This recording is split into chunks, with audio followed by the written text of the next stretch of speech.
이어서 경남 소식입니다. 우주항공청 출범을 코앞에 두고 경남 서부권에서는 진주와 사천의 행정통합이 논란입니다. 최근 조규일 진주시장의 전격적인 제안 때문인데요. 사천시는 뜬금없는 제안이라며 일절 대응하지 않겠다는 입장입니다. 보도에 이형관 기자입니다. 이웃한 진주와 사천의 행정통합. 10여 년 전 지방행정구역 개편 당시 거론됐지만 여론조사에서 사천의 반대로 결국 무산됐습니다. 우주항공청 개청을 불과 일주일 앞둔 지난 20일, 조규일 진주시장이 행정통합을 전격 제안했습니다. 진주와 사천 두 도시는 생활권이 같아 광역 행정 수요가 늘고 있고 우주항공 산업 발전을 위해 함께 뭉칠 필요가 있다는 이유였습니다. 사천시와 진주시는 하나입니다. 각자 도생은 서부 경남 전체에 쇠락을 재촉할 뿐입니다. 하지만 갑작스러운 제안에 사천 지역 분위기는 차갑기만 합니다. 사천시는 우주항공청 개청을 앞둔 시기에 뜬금없는 제안이라며 대응할 가치가 없다고 밝혔습니다. 특히 사천 임시청사가 겨우 첫 발을 내딛는 상황에서 조 시장이 우주항공청 본청사 위치나 관련 행정기관, 연구소 입지 문제까지 거론한 데 크게 불편한 기색입니다. 사천시 의회도 통합 제안 즉각 철회를 요구했습니다. 진주시가 정작 진주-사천 광역 소각장 설치 등 협력 사업에는 반대하고 있다며 진정성이 의심된다고 쏘아붙였습니다. 제 개인적인 생각으로 판단했을 때는 뭔가 정치적인 어떤 야욕으로 이렇게 보고 개인의 어떤 생각을 독단적으로 이렇게 이야기하신 거다. 분명한 것은 진주시의 이번 행정통합 제안이 성공의 필수 조건인 주민 의견 수렴이나 경상남도와의 협의가 전혀 없었다는 것. 진주시의 전격적인 행정통합 제안이 수도권 집중에 맞설 호재가 될지 지역에 갈등만 일으키는 불씨에 그칠지 주목됩니다. KBS 뉴스 이형관입니다. 오는 27일 출범하는 우주항공청이 사천시 산안면 임시청사 건물 외벽에 간판 설치를 마쳤습니다.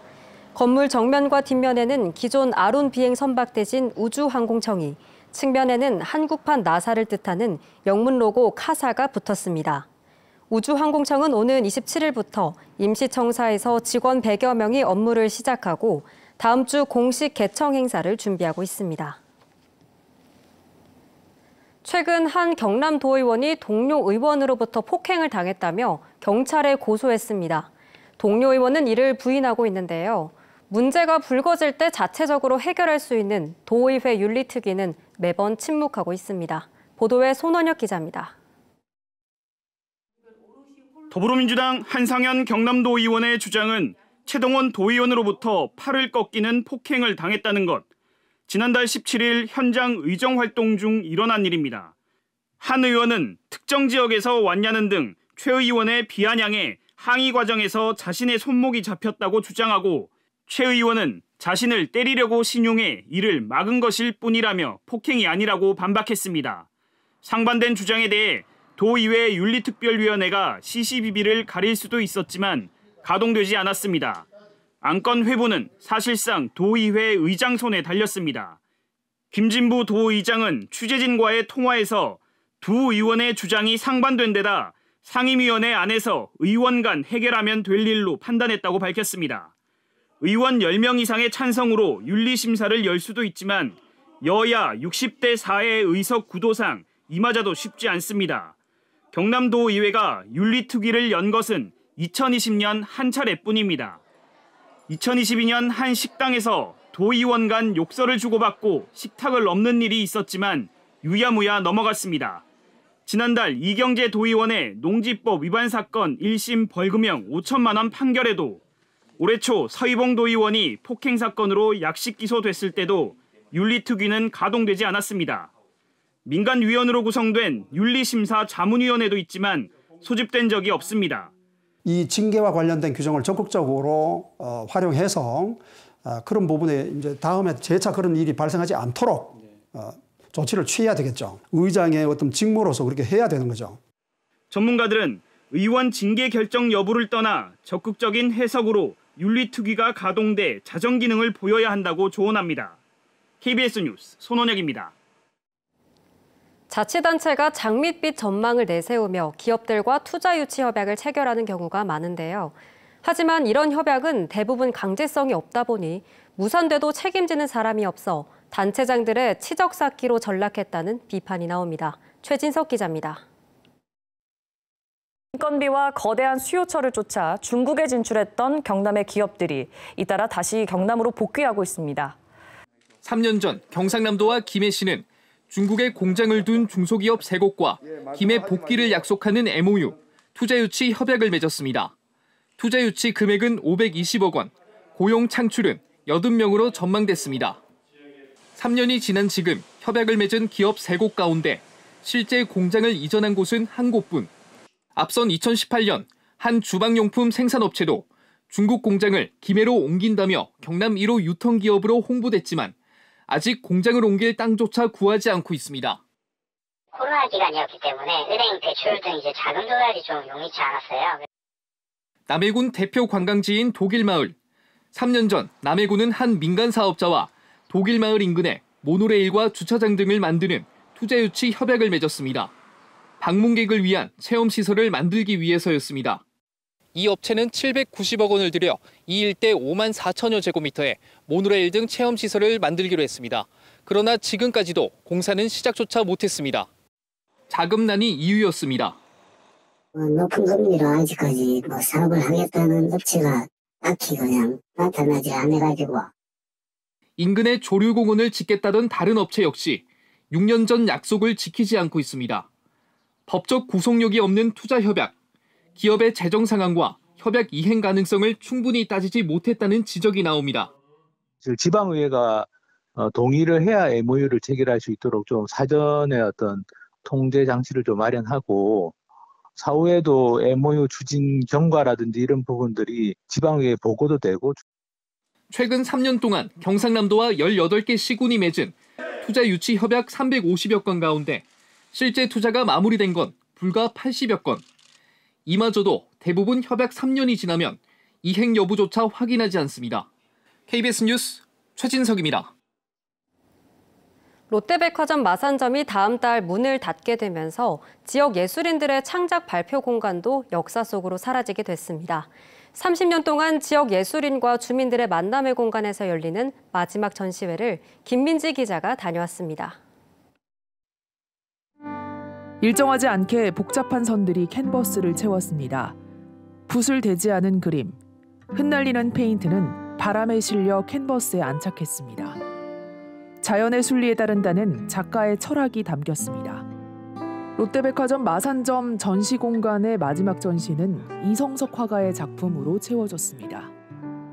수없이 많게 얽혀있는 우리 인간 삶의 길이라고 볼 수 있겠죠. 별나른 색깔은 우리 인간의 삶의 형태, 방식, 모습들. 작가의 작품이 전시된 곳은 롯데백화점 마산점의 전시공간인 더 갤러리와 예마당. 백화점이 다음 달 문을 닫게 되면서 이곳들도 역사 속으로 사라집니다. 30여 년 동안 함께했던 이 공간에 지역민들과 다양한 예술가들 함께했던 많은 시간이 저에게는 너무 또 감사한 시간이 되었고. 지역 작가들은 작품을 선보이고 주민들은 문화를 누리는 공간으로 옛 대우백화점 시절부터 30년 넘게 자리 지켜온 만큼 시민들은 아쉬움을 감추지 못합니다. 마산 시민들이 활용할 수 있는 아주 그냥 작은 공간 아니면 큰 공간일 수 있는데 사라지는 부분에서 아쉬움이 너무 큽니다. 갤러리의 마지막 전시는 다음 달 말까지 만날 수 있습니다. KBS 뉴스 김민지입니다. 오늘도 우리 지역은 여름 더위가 이어지겠습니다. 오늘 창원의 낮 기온은 30도로 어제보다 5에서 6도가량 높겠고요. 함안이 32도, 창녕이 33도까지 오르는 등 예년보다 7에서 8도가량 높아 덥겠습니다. 오늘은 대부분 지역이 30도를 웃돌면서 7월 말에 해당하는 기온을 보이겠습니다. 내일까지는 창원의 낮 기온이 28도로 낮더위가 이어지겠고요. 주말에는 선선한 동풍이 불어오면서 대부분 지역의 기온이 예년 수준을 회복하겠습니다. 오늘 우리 지역의 하늘 대체로 맑게 드러나겠습니다. 다만 낮 동안 자외선 지수가 매우 높은 단계까지 오를 것으로 예상돼 주의하셔야겠습니다. 현재 기온 창원이 23도, 창녕이 22도를 보이고 있습니다.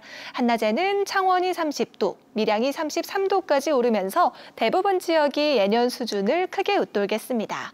서부 지역도 진주가 20도, 거창과 산청이 21도를 보이고 있고요. 한낮에는 함양과 하동이 31도, 합천이 33도까지 올라 덥겠습니다. 바다의 물결은 남해 동부 먼바다에서 최고 3.5m로 매우 높게 일겠습니다. 내일은 북서 내륙에 오후 한때 소나기가 내릴 가능성이 있겠고요. 일요일 오후부터 다음 주 월요일 오전까지 우리 지역에 비 소식이 있겠습니다. 날씨였습니다. 조국혁신당 조국 대표가 독재자의 호를 빌려 공원에 사용하는 것은 원칙과 맞지 않는다며 합천 일회공원에 대해 국토교통부 장관이 나서 문제를 해결해야 한다고 주장했습니다. 조국 대표는 일회공원 명칭이 생존인물의 인명 사용은 배제한다는 지명 표준화 편람 원칙에 맞지 않고 사후 10년이 지난 인물도 특별한 반대가 없을 때만 사용할 수 있게 돼 있다며 박상우 국토부 장관이 국토지리정보원에 지시해 원칙대로 처리해야 한다고 말했습니다. 전화나 문자 메시지를 악용하는 금융 사기 피해를 예방하기 위한 조례 개정안이 발의됐습니다. 경상남도의회 이영수 의원이 대표 발의한 이번 조례 개정안은 노약자와 청소년 등 도민의 피해가 확산하지 않도록 금융 사기 피해 예방을 위한 실태 조사와 종합계획 수립에 대한 근거를 담았습니다. 뉴스를 마칩니다. 시청해주신 여러분 고맙습니다.